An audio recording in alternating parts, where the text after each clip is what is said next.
안녕하세요. 서울고등병원 신경외과 전문의 우종윤입니다. 오늘은 사람들이 일반적으로 허리가 삐끗했다고 표현하는 요추염자에 대해서 알아보도록 하겠습니다. 요추염자는 정확하게 이야기하자면 외상인데 다쳐서 근육 조직이나 인대 조직이 스트레스를 받으면서 다친 조직 말고 그 주변 조직이 이 조직을 보호하기 위해서 힘을 많이 주게 되는 겁니다. 다시 말해서 염자는 다친 조직을 말하는 거고, 다친 조직이 아프지 않도록 그 주변에 근육을 이용해서 긴장 상태를 유지하는 걸 의미합니다. 그래서 허리를 삐끗하게 되면 병원을 찾게 되고 요추염자 및 긴장이라는 진단명이 붙게 됩니다.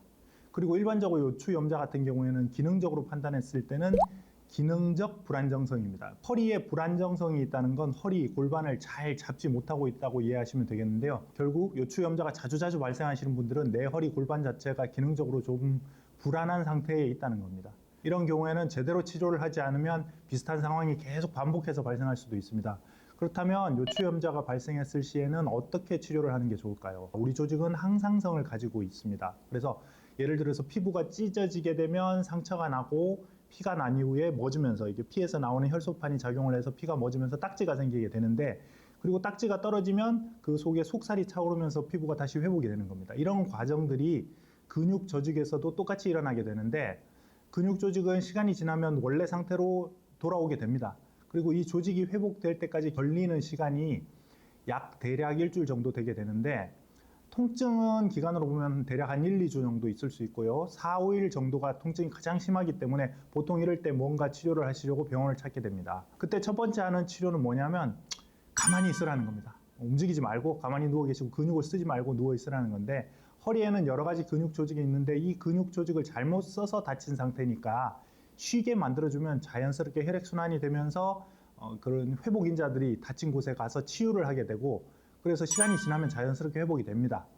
그러면서 통증도 가라앉게 되는데, 허리가 삐끗하게 되는 요추염자가 발생하면 움직이지 않는 것, 이게 제일 중요한 요인이고, 내 허리가 긴장을 하고 있다. 이게 무슨 뜻이냐면 다친 조직을 보호하기 위해서 주변 근육이 가득 잔뜩 힘을 쓰고 있다, 긴장하고 있다, 이런 뜻이거든요. 근데 이 긴장된 조직을 억지로 풀려고 노력하는 경우가 있는데, 그러다가는 더 큰일 납니다. 허리를 삐끗했을 때 뜨거운 온찜질을 하면서 긴장 조직을 억지로 풀면 안 된다는 건데, 이게 허리 삐끗했을 때, 다쳤을 때 따뜻하게 찜질해 주는 게 당연한 거 아니냐, 그런 치료가 원칙 아니냐, 이렇게 알고 계신데, 어떤 상처든지 간에 처음에 발생했을 때는 이게 상처가 퉁퉁 붓고 피가 쏠리면서 염증이 심해지는 단계인데, 그런 경우에는 식혀주는 게 좋습니다. 차갑게. 그래서 초기에 다쳤을 때 한 3, 4일 정도까지는 냉찜질을 해주게 되고, 나중에 가서는 다친 조직이 딱딱하게 굳으면서 혈액순환도 잘 안 되고 근육이 긴장되는 상태가 되기 때문에, 그런 경우에는 풀어주기 위해서 온찜질을 해야 됩니다. 초기에는 냉찜질 이렇게 해야 되고, 그리고 그 기간 동안 1, 2주 정도는 최대한 쉬어주시는 게 좋습니다. 쉬라는 의미는 아무것도 하지 말고 근육을 쓰지 말고 누워 있으라는 뜻입니다. 이때 또다시 무리해서 움직이고 그러다가 또 삐끗하면서 처음부터 치료를 다시 해야 되는 경우가 있을 수 있는데, 안정을 취하는 기간이 다시 리셋돼서 처음부터 1일이 되게 되니까 아픈 기간이나 치료 기간만 길어지게 되는 거죠. 그러면 그 허리에 요추염자가 생겼을 때 그 보호대 착용하는 건 좀 도움이 되나요? 네, 흔히들 복대라고 하는 허리 보호대는 말 그대로 허리를 이렇게 딱 잡아주는 형태로 도움을 받을 수 있는 도구인데, 급성 통증일 때는 이게 근육이 힘이 없고 긴장 상태가 되어 있기 때문에 그걸 잡아주는 도구들이 도움이 될 수가 있습니다. 복대를 착용해 주시면 이 복대 자체가 복강 내압을 조금 더 조절할 수 있게끔 해주고, 바깥에서 압박을 해줄 수가 있습니다. 인대 조직들이나 근육 조직의 움직임을 잡아주는 역할을 하기 때문에 허리가 과한 움직임을 유발하는 걸 억제할 수가 있습니다. 그런데 급성 요추염자가 아니라 만성적으로 허리 통증을 가지신 분들이 허리 아프다고 복대를 계속 착용하게 되면 당장에야 뭐 좀 덜 아플 수 있겠지만 오히려 허리에 악영향을 줄 수가 있습니다. 사람 근육이 계속 쓰는 걸 통해서 힘을 키우고 근육이 유지가 되는 건데, 복대에만 너무 의존하게 되면 근력이 약해지는 결과를 초래할 수가 있고, 장기적으로 봤을 때는 나쁜 영향을 미치게 되죠. 그래서 만성 통증이 있으신 분들은 정말 아플 때 단기간에 며칠 정도만 딱 사용한다 이렇게 생각하시고,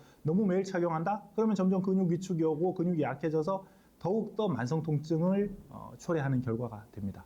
그래서 만성 통증이 있으신 분들한테는 단기적으로 통증이 좀 확 올라오면 며칠 차기만 하고, 복대를 매일 착용해서 통증을 덜고 허리를 안전하게 지킬 수 있다, 이런 생각은 하지 않으시는 게 좋습니다.